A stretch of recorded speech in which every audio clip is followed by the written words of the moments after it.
Well, good evening and welcome to Conversations in the Steps of Jesus. It is wonderful to be able to be with you tonight. My name's David Kelleher. I'm afraid that Tony Jones is unable to be with us for the rest of Conversations in the Steps of Jesus, and I will be taking over for the next couple of weeks. However, I'm delighted to say that we still have Dr. Peter Walker joining us tonight, and he will be taking us through Caesarea Philippi. And I will be putting the questions to him off the back of the videos which we watched together and the Bible text from Luke chapter 9. Well, let's make a start and go straight to the first video. Have you ever started out on something, a course or a project, and then realized halfway through the process that you need a mid-course correction? Well, that may have been the experience of Simon Peter, Jesus' leading disciple, as he looked back on that time when Jesus had led him and the other disciples up here to the region of Caesarea Philippi. We're here some 30 miles north of Lake Galilee, and yes, behind me is the city which Philip, Herod the Great's son, had founded in honor of Caesar Augustus. This is the region into which Jesus came when he needed to give his followers some important mid-course teaching. He had some critical announcements to make, and for that he needed some privacy with his disciples. Above all, they needed now to become clearer about who Jesus was, what he'd come to do, and what he was expecting of them. That is, the unique identity of Jesus, his own personal mission, and his challenge to his would-be followers. These are key things which we too need to get clear in our own thinking. If Peter learned them here, perhaps we too can learn them here, in the region of Caesarea Philippi.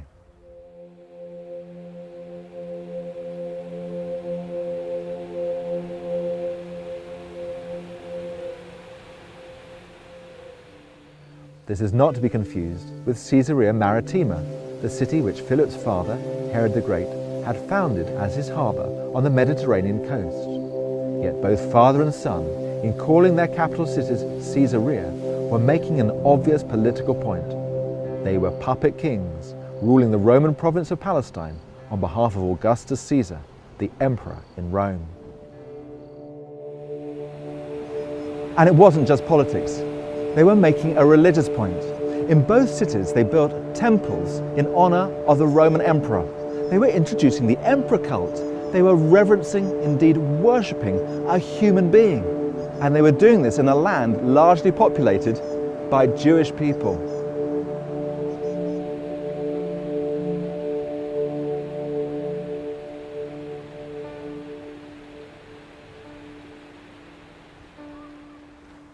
Now this was quite provocative. What were good monotheistic Jews to think about that? Every day they proclaim the Shema, the Lord our God is one Lord. And now here are their rulers building temples to a human being seated in Rome.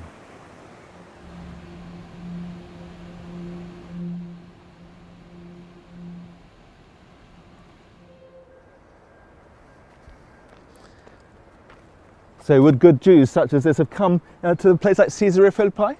Well, when you come into the main central sanctuary here at Caesarea Philippi and you see all these altars and temples dedicated to the pagan gods like Pan and Zeus and Nemesis, you begin to realize this kind of place would have been an absolute anathema to good Jews. And then you ask the question, well, what about Jesus? At that point, it's fascinating to notice that the Gospels say he only came into the region around Caesarea Philippi, into the villages around the city.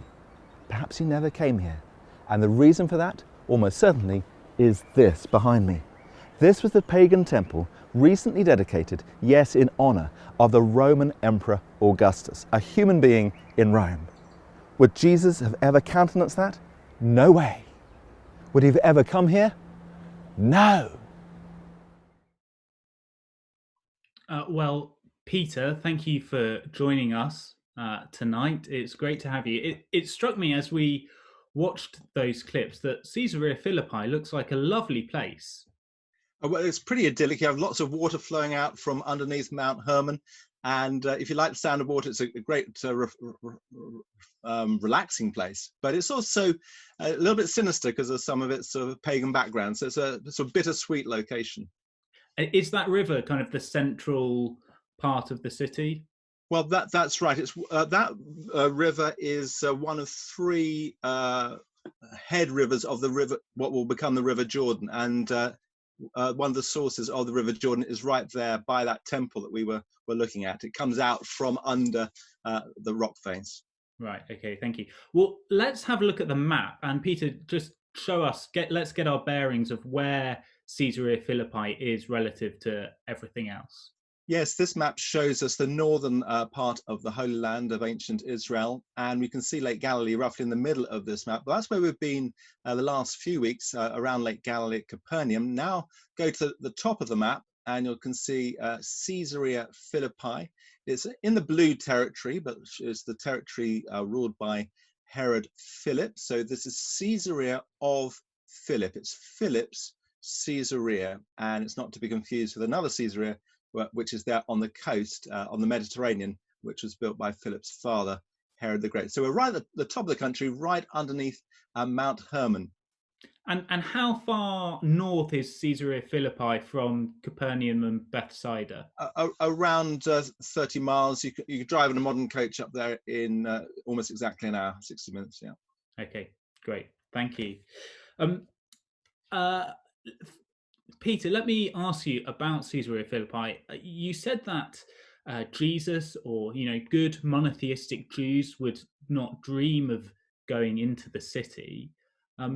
How much crossover would there be between sort of the people of that city and the nationalistic and patriotic Jews around Lake Galilee?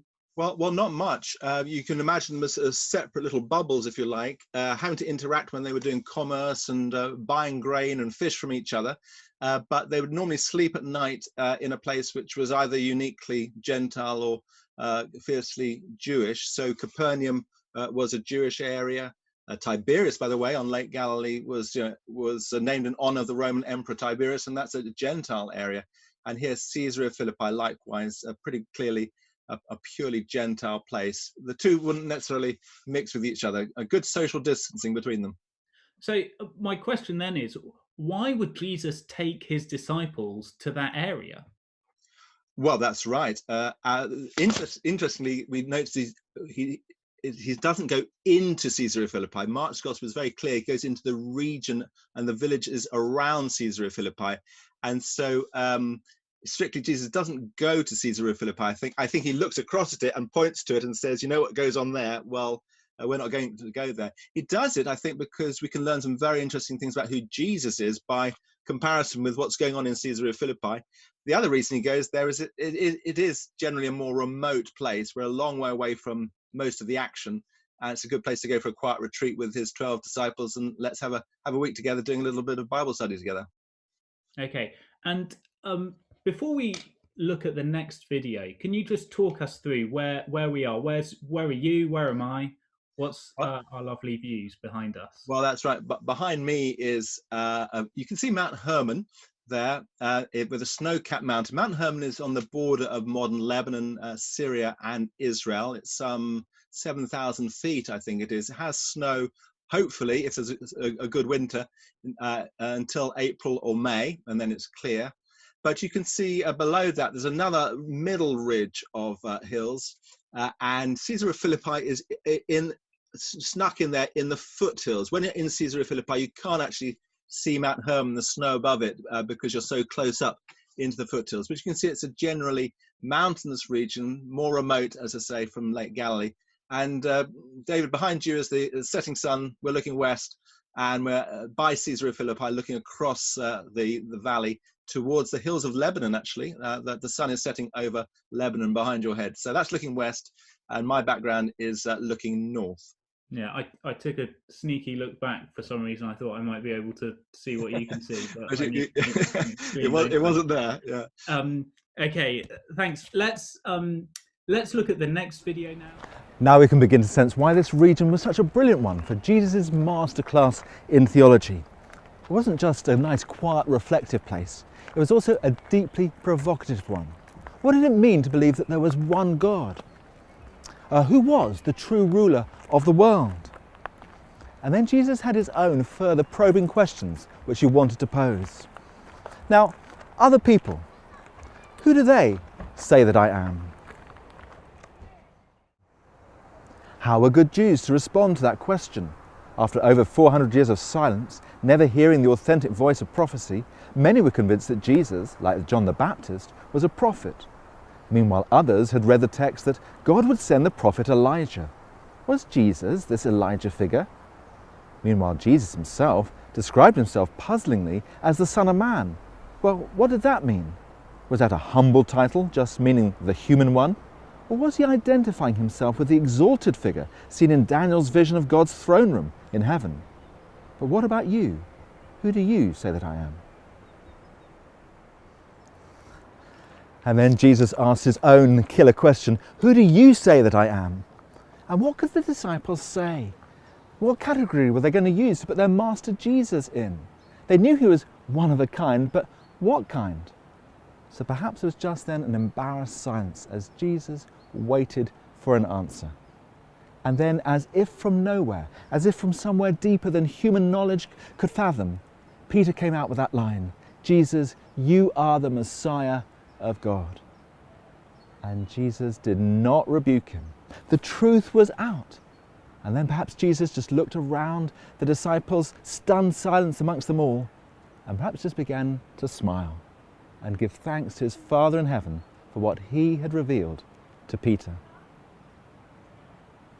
And being near Caesarea Philippi, it was all the more poignant. For in biblical thought, as seen for example in Psalm 2, the Messiah of Israel, the one Israel's God has installed as his king over Zion, was also the one to whom God would give the nations as his inheritance.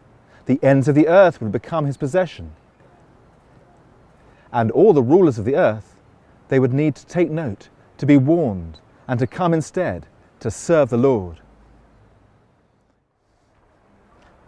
And if Jesus is the Messiah, as Peter has now declared, then that means that Jesus, not any Caesar, is the true Lord of the world.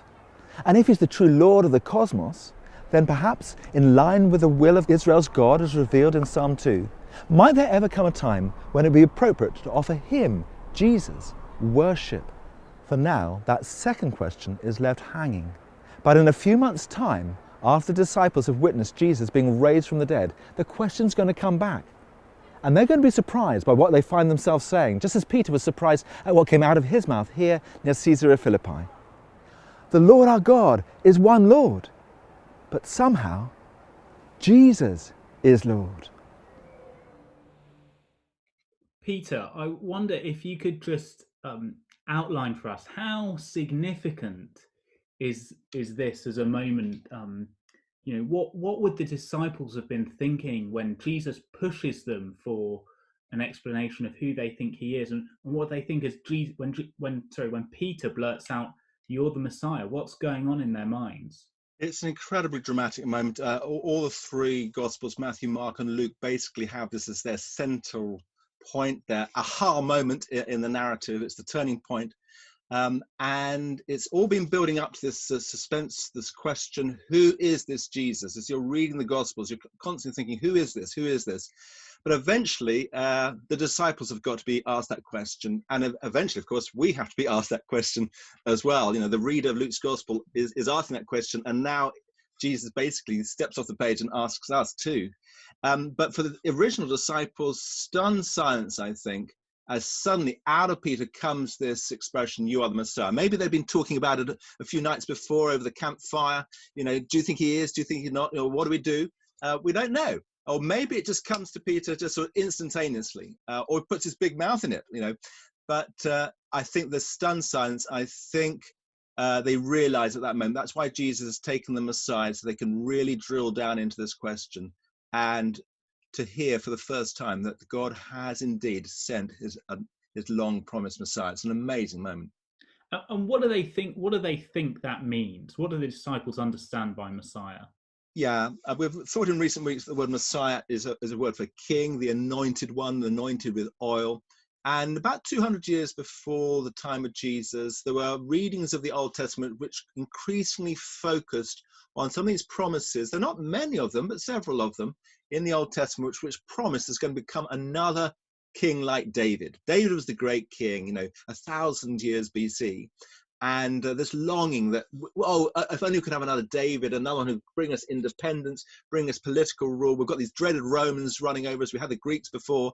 We want this independence. We want a ruler. We want someone who's going to bring back the promises of God. And we're really going to know that God is in control in our land. That's all that they've been waiting for at least 200 years, if not 400 years. And suddenly, this proclaim of the kingdom of God, this Jesus, is accepting the title, I am the Messiah. So is that what you read from Psalm 2? Is that their sort of what they're expecting? Well, that's the best version of it, in a sense, Psalm 2, and it does promise a world ruler. They tended to give it a slightly more nationalistic spin, which would mean that he would obviously have to be, wouldn't he, a military ruler, a leader of armies, one who will dispense justice against those horrid pagans, the Gentiles, get the Romans out of here quick. So they conceived of it as perhaps we would if we were in the same situation of thinking, we've got this land of Israel here, which is under pagan domination. The first thing we want is, we don't want a world ruler first. We want a rule over this part here. Thank you very much. So I'm sure they interpret it nationalistic. I think Peter's getting his sword out pretty quickly, thinking we're going to go to Jerusalem and sort this problem out. Yeah, it strikes me this is a very different picture of Jesus that we may have in our minds. We know the stereotype of gentle Jesus, meek and mild. How obviously there's kind of some truth in that stereotype. How do we hold that view of Jesus with this sort of ruling king? How do we hold those two together? They seem contradictory. Well, that's absolutely right. And to begin with, I think we need to hear that contrast and make sure that we've got both in our frame of reference. So if we've been reading the Gospels, and like last week when we were thinking about some of Jesus' compassionate healing and miracles, we want to hear that. We want to hear the gentleness. He himself described himself as, I'm gentle and lowly of heart. That's something Jesus said of himself. So that is right. There's a gentleness, there's a kindness, there's a compassion in Jesus. But we mustn't suddenly go all that way and not realize that in the rest of the Gospels, Jesus being very fierce, denouncing people, very strong on judgment. And here now very on the front foot that he is actually a ruler and a king. And you better get used to the fact that he is a world ruler in the making. And do you think it's fair to say that actually the fact that he is that ruler and that king enables him to be the gentle and compassionate one perfectly? Because if he's powerless, then there are going to be things that going to be problems that he can't deal with. Well, that's right. That's a profound way of putting those two strands of who Jesus is back together again, and to realize that actually there's no good having a gentle Jesus, meek and mild, if he doesn't have power, doesn't have authority, doesn't have victory, doesn't have rule. And to do those things, he needs to be tough. And rulers need to make tough decisions. And Jesus is both tough and gentle. And because he is strong, he can also be gentle. Yeah. You mentioned in the video that in Caesarea Philippi, there is a temple dedicated to Caesar Augustus, a human, making him a god. Yeah. I mean, do you think, is Jesus hinting at something by coming to the area of this city with that temple to sort of draw out the revelation that he's the Messiah, that he may be more than a purely human Messiah? Is he hinting at something there? Oh, I think it's definitely. I think Jesus has a nice big twinkle in his eye actually when he takes them up there and probably points to Caesarea Philippi. I didn't realize this until about 15 years ago when I read a book which opened my eyes to see it. And once you see it, it's pretty obvious. And I can't believe now that it wasn't in Jesus' mind's eye to say, look, over there is someone called Caesar in Caesarea Philippi who is being venerated as though he were a god. And he is the world ruler. Caesar is the ruler of the Roman world, but he's now been given divine status. By contrast, I am the true Messiah, who in biblical thought is the true ruler of the world. And yes, maybe if they're worshipping Caesar, you ought to think pretty soon about worshipping me. But as I said in the video, it's a second question which is hanging in the air, and they're learning so much so quickly here that you can't get all these layers. But sooner or later, that second question, should we worship this Jesus, is going to be thrown up, and they're going to look back to Caesarea Philippi and think, yep, I think that's what Jesus was doing when he took us there. Okay, well, at this point in the passage, in the sort of story, it seems like it's all positive. The disciples have sort of joined the dots on who Jesus might be, on who Jesus is, I should say. But it's quite a contrast with what comes next, isn't it? Why don't you read the next couple of verses from Luke chapter 9? Is this beginning at verse 21? Yes, Luke 9, verse 21. Lovely. Jesus strictly warned them not to tell this, that he was the Messiah, to anyone. And he said, the Son of Man must suffer many things and be rejected by the elders, the chief priests, and the teachers of the law. And he must be killed, and on the third day be raised to life. So, I mean, this is pretty much the exact opposite of what the disciples were expecting then, is that right? Well, that's right. They were expecting Messiah to be a great ruler, a victorious king. And suddenly now Jesus is doing exactly the opposite, talking about this king going down to die and to be subjected to pain. And the rulers of this present world seem to get their mastery and their one-upmanship over Jesus. It's the precise opposite. And I think what's going on here is that Jesus has picked up another figure from the Old Testament, known as the suffering servant, and he's realized that he is going to have to be not just the ruling Messiah, but also this mysterious suffering servant. It's an incredible double job description that he's got to perform. Can you tell us a bit about the role of the suffering servant? What did the servant have to do? Yes, it's another strange figure, as it were, from the Old Testament. There are passages in Isaiah, the prophecy of Isaiah, but particularly chapter 53, a famous passage, is one of 4 suffering servant songs within the overall prophecy. And this is a servant who is quiet, who is gentle, who cares for people, does not crush people. But at the same time, in Isaiah 53, we see he is the one who is rejected and despised, and through whom justification and forgiveness is possible, and who goes down, who through his stripes we are healed. So there's some kind of pattern of what we call vicarious suffering. He's going through a suffering which is not for his own benefit or his own cleansing, but is to bring forgiveness, redemption to others, on behalf of others. And it seems to be that Jesus has read Isaiah 53, prayed it through, believes that this is his vocation. He is this suffering servant. He's not just the king, another job description from the Old Testament. He is also the suffering servant. And no one's ever put those 2 job descriptions together before. It's just an amazing moment. I mean, it strikes me that you talk about the Jewish hopes of the Messiah were for someone to come and save them from the Romans. But Jesus is sort of saying, no, I'm the suffering servant. I'm coming to save you from something else. Is that right? Well, that's right. He's not just come to save them from the Romans. He's come to save them from a darker power, a darker oppression, a deeper problem. And he knows he's got to go down into the depths in order to bring that rescue about.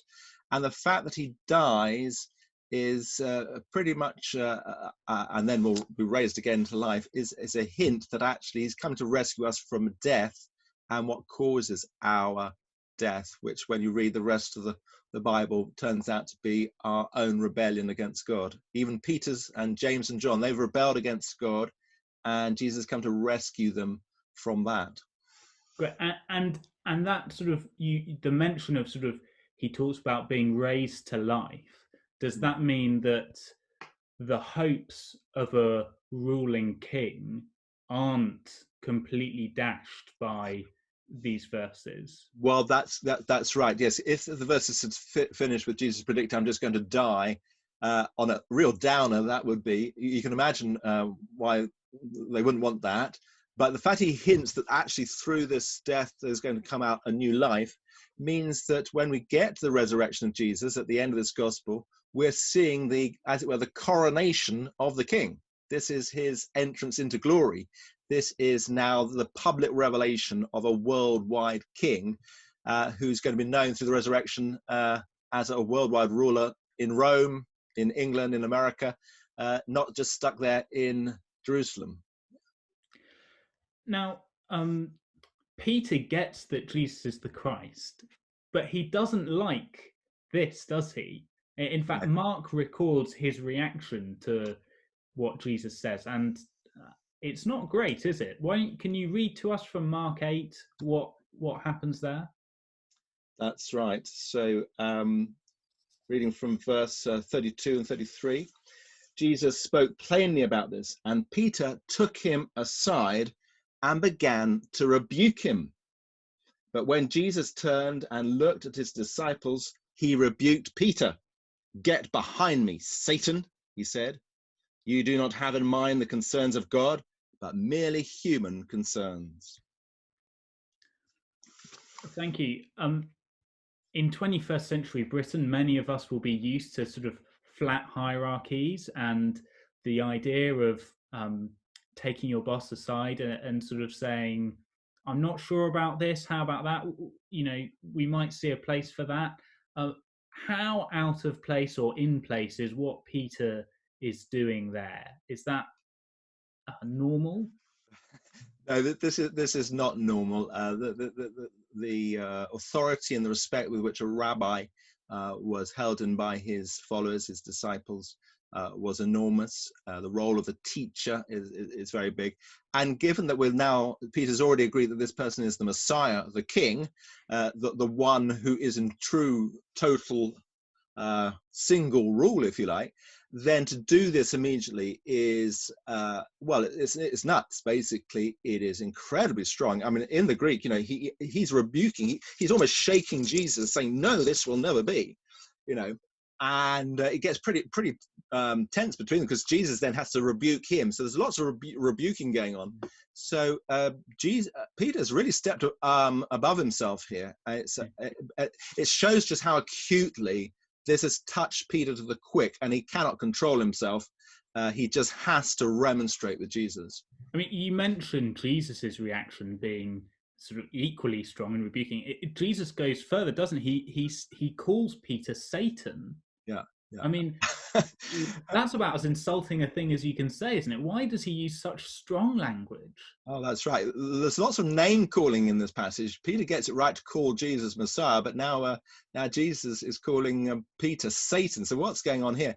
I think there's a bit of background that may be helpful for people. We didn't have a chance to do this a few weeks ago, but before Jesus' ministry in Galilee, he has a period in the wilderness, the desert in Judea, where, so the Bible tells us, he's encountering Satan, an evil force, and having to really plot his agenda for his ministry by saying no to all the temptations that this satanic figure is laying in front of him, saying, "Oh, come worship me, it'll be a lot easier, you don't have to die, you know, just worship me and everything will be fine. Come over to the dark side," sort of Darth Vader style. And so Jesus faces temptation from the get-go in his ministry. Is he going to serve himself in his ministry in his own glory, or is he going to walk this difficult way which will end up being a suffering servant on a cross? So when Peter voices this, "Oh, this shall never be, I don't want this to happen," I think Jesus is recognizing this same satanic temptation, and he needs to block it out for his own sanity, if you like, as much as to teach the truth. He needs to, "I'm not going to be tempted by what you're saying, Peter. I've faced that temptation, and you're not going to snare me off my chosen path." And I guess another question following on from that is, what then does Jesus say to people who won't let him set the agenda? Yeah, well, that's right. Several times in the Gospels, we have this kind of pressure from others of people who want to make Jesus king, for example, in John chapter 6. And here we've got the same with Peter wanting Jesus to be the king, but not being the kind of king who's going to die for them, or not being the suffering servant. It's quite a theme of Jesus saying, if you're going to let me be the Messiah, the teacher, the Lord. You have to let me set the agenda. And your preferences and your program for my life is not the one I'm going to follow. You've got to follow my agenda. I set the agenda. And he says that to us to this day. You know, he wants to be what he needs to be for us. And if we don't want him to be that, it's too bad. We're the losers. So if we don't want a Messiah who goes to the cross for us and dies for us, Jesus is saying, actually, that's such a crucial part of what I'm about that if you don't want that, you're fundamentally opposed to God. Would you say that's fair?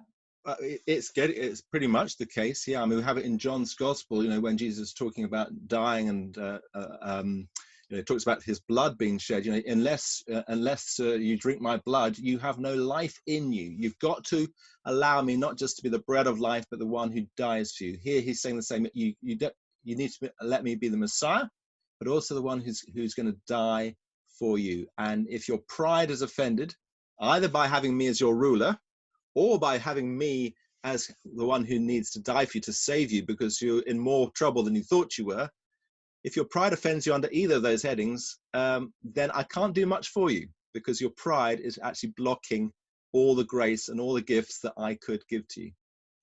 Okay, well, let's move on and see how actually it gets a bit worse for the disciples, as Jesus says in Luke chapter 9, verses 23 to 27, about what discipleship looks like. And I'll read that out. And we can see that. So then Jesus said to them all, "Whoever wants to be my disciple must deny themselves and take up their cross daily and follow me.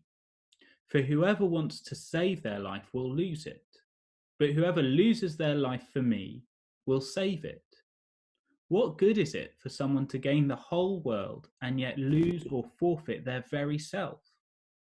Whoever is ashamed of me and my words, the Son of Man will be ashamed of them when he comes in his glory and in the glory of the Father and of the holy angels." Peter, when Jesus says that a disciple has to deny themselves and take up their cross, what does he mean by that? Well, the very phrase "take up your cross," we just need to see the sheer force, the graphic nature of that. This is a metaphor, but it is a reference to a literal event which for the Jews would have been horrific, the sight of a person carrying their own execution instrument on their shoulders, going out to a place of execution where they'll be strung up on a cross. Later in the story, we're going to discover that Jesus himself does indeed have to take up his cross on the way to Calvary, the place of his death. And that's a graphic imagery which people around the Roman world would have heard horror stories about if they hadn't actually seen it for themselves. And so we've got to see the horror of what Jesus is saying. He's not just saying you've got to deny yourself, you know, got to do a little bit of repentance here and there. You've got to, you know, not do everything that you want to do next weekend. He's saying, look, you've got to do some radical surgery. You've basically got to write yourself off. You've got to see yourself as on a way to death, if you like. And you've got to go through this death experience because it's out the other side that you'll find real life. And so the challenge is incredible to, in one sense, lay our lives down in order that we can find it. But if we try to preserve our lives, then he says there's a danger that self-preservation will actually fail. You'll lose it. I mean, that is a very radical view of discipleship. Is it really just all or nothing? Is there no middle ground? Is there a halfway house? Well, Jesus goes straight to this, doesn't he? He doesn't sort of go down slowly down to the bottom. He goes right down. You must deny yourself, take up your cross and follow me. It sounds like that's the only way, entrance way into the life of following, of becoming a follower of Jesus, walking on the way of Jesus. The entrance point is this humiliation, this denial of self. And I think we've got to also just remember that if we read the Bible as a whole, serving of self is basically the epitome, the essence of what sin is. And so to deny yourself is to counter that instinct of selfishness, which is so deep within us and which is what causes all our thoughts and actions which are sinful in God's sight. We are just wired to be concerned about ourselves and not other people. And Jesus is looking for other-centeredness, love to others, and a denial of ourselves in comparison with God's own agenda over our lives. Thank you. And it's striking to me that the pattern of discipleship that Jesus expects of the sort of taking up your cross and following, which leads to, he says, if you lose your life now, then you'll save it. That seems to be very similar to the pattern of the life that Jesus lives out of going to the cross and dying and rising again. So Jesus is, if you want to follow Jesus, you literally have to follow him to death. Is that what he's saying? Well, that's right. He's linking the pattern which he himself does, going down into death and up into life. And he's basically saying, this is the same pattern. This is the way you're going to get into life, only by dying. I once looked outside my window in Oxford and saw a magnolia tree which was coming into bloom in January. And I shouted at it and said, you haven't done enough dying yet. A magnolia is going to die because the frost is going to come. There is a deep dying that we need to do in order to find life. And so many people, I'm afraid, hear the Christian message and they don't realize that this is what we've got to go through. And then you start trying to preach the good news and the life, and they haven't yet got the life because they haven't yet done the dying. And there is a dying we have to do in imitation of the pattern that Jesus has set before us. Okay, well, let's move on because time is running away and we've got another video to watch of what happens after this, and let's see what happens.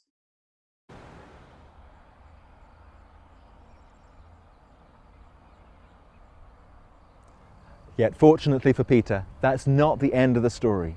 Just 1 week later, he's on a hillside somewhere near here in this region, together with James and John, and he's given another eyewitness moment.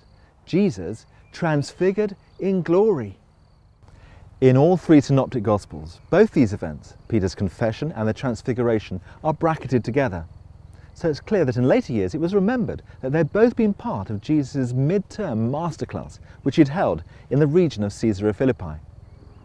Later Christian thought, starting in the 4th century AD with Bishop Cyril of Jerusalem, would come instead to identify Mount Tabor near Nazareth as the high mountain mentioned in the Gospels. However, the Gospels themselves strongly suggest that the Transfiguration takes place here in the north. Mark's Gospel, for example, later talks about Jesus passing through Galilee and eventually arriving in Capernaum, a natural stopping point for people coming down from the north en route to Jerusalem. So we should probably imagine Jesus taking his 3 disciples up either the lower slopes of Mount Hermon or perhaps one of the hills of Gaulonitis, the modern Golan Heights. By the way, there's nothing in the text which demands that they had to go to the top of the mountain. They could well have been on the hillside. The important thing is that they were on their own. And there, Jesus is transfigured before them, an event which is frequently portrayed in Christian art. Something of the divine glory which had been with Jesus from eternity, but which had been hidden during his earthly lifetime, now shines through. The cloud of God's presence envelops them, and they see Jesus talking with Moses and Elijah, the Old Testament leaders associated with the law and the prophets. Luke adds that they were talking about the Exodus which Jesus would accomplish in Jerusalem. Evidently, Peter begins to realize, this Jesus is greater than both Moses and Elijah. Who exactly is this Jesus? And also about to do something greater even than the Exodus associated with Moses. What could that possibly be? Peter tries to hold on to the magic of the moment. Let's build 3 tents, he says. But as he later testified, he did not know what he was saying. And then Peter hears a divine voice. This is my son, whom I love. Listen to him. Instead of talking, Peter is told to listen to the words of Jesus and to recognize who he truly is, the unique Son of God. Right, well, Peter, why don't you read the text. We've just heard about it from the video, but it might be helpful for us if we read the passage from the Bible that talks about that, and then we can discuss that. Luke 9:28 and following. About 8 days after Jesus said this, he took Peter, John, and James with him and went up onto a mountain to pray. As he was praying, the appearance of his face changed, and his clothes became as bright as a flash of lightning. 2 men, Moses and Elijah, appeared in glorious splendor, talking with Jesus. They spoke about his departure, which he was about to bring to fulfillment in Jerusalem. Peter and his companions were very sleepy, but when they became fully awake, they saw his glory and the 2 men standing with him. While he was speaking, a cloud appeared and covered them, and they were afraid as they entered the cloud. A voice came from the cloud saying, "This is my son, whom I have chosen. Listen to him." Brilliant. Thank you, Peter. Luke tells us in that first reading that, what does he say? That Jesus' face changed and his clothes became as bright as lightning. And you described that as sort of something of the divine glory that had been with him is sort of shining through. What do you mean by that? Well, we're beyond human language in some ways here, but this is one of the few places in Luke's gospel, the other synoptic gospels, where we have, as it were, the eternal nature of Jesus being seen. The veil is taken away, and rather than just seeing a human Jesus merely, we're seeing the same person from the divine side of the line, if you like. And we're seeing him as someone who seems to have existed before he was born, because he's there in happy conversation with Moses and Elijah from the Old Testament, and they seem to be recognizing him. And so we're given a window into both his eternity and what seems like we're going to have to call it his divinity. His divinity. And when you say divinity, is this a kind of fully God, or is sort of he's an angelic being? Sort of how far is Luke pushing us there? Well, Luke has got other stories than this one in which he's going to build his case. But I think this one does get us to across the line into the divinity of Jesus, and not just a divinized human being, because we've got this eternal nature of Jesus shining through here. We've got the cloud of God's presence, which in the Old Testament was very much the presence, the Shekinah glory of God. And so that is a symbol of divine presence here taking place. And we're going to get this message in a moment. This is my son, which is coming from heaven, a divine voice saying, "This is my son." That sounds like a divine father saying of a divine son, "You are divine." So the thing that Jesus may have been hinting at when he sort of gets them to say, "You're the Christ," close to Caesarea Philippi, is now coming out sort of full throttle, and sort of he's being very deliberate about. Peter, we're pushed for time, and so I do want to ask about the departure. In the video, I think you called it an exodus. What is Jesus talking about there? Well, the Exodus was the Old Testament story where God himself rescued his people from the slavery in Egypt. And now it appears that Jesus himself is going to perform an exodus, which is already a hint that he is God, because only God performs exoduses in the Old Testament. And he's going to rescue people from an even deeper slavery. C.S. Lewis talks about the deeper magic which Aslan performs in the Narnia Chronicles. And Jesus is writing, fulfilling a deeper script here. And there is a deeper slavery which he has got to rescue people from. And Peter, James, and John, they're good Israelites, but they may not be in slavery in Egypt anymore, but they are slaves to sin. And therefore, the powers of sin and darkness need to be defeated. Jesus is going to defeat them and bring people rescue from them. And it's going to be a great day of liberation. And is that a slavery that was true sort of purely for the Israelites in the land then, or is that sort of just is that a kind of worldwide rescue that Jesus is performing there? Well, again, at this stage in the story, we can't fully join up all the dots, but by the time we get to the resurrection of Jesus and we see the message going out to the ends of the earth, the implication is that everybody needs to repent for their forgiveness of sins. Therefore, everybody must be in some way bound by their sins and need that freedom. And it's only through the cross that the forgiveness of sins is possible. So if we watch this space, we'll discover that it does apply to all of us eventually. It's not just the Israelites who are in slavery. We all are under the slavery of something called sin. We need to repent, and forgiveness of sins is possible. Great. Thank you, Peter. I'm afraid that's time. I just want to ask one final question. We've read this passage 2,000 years ago, Jesus talking to the disciples, but has Luke got... is Luke trying to persuade the reader and challenge the reader in the way that Jesus challenged the disciples here? Yes, Luke is not just recording a story which he happens to believe is true. He believes it's got a message which applies directly to his readers, and therefore to us as we read the gospel. Luke is saying three things. You've got to work out who Jesus is. Is he the king of the world? You've got to work out, what did he come to do? And the message is, he came to die on the cross that you might be forgiven, that you might be rescued. And thirdly, he's come with a challenge that the only way you're going to find life is if you die to self, pick up your cross and follow him. So those are three great challenges which Luke is giving his readers. And if we are his readers, he's giving them to us as well. Who is Jesus? What did he do? And what are you going to do about it?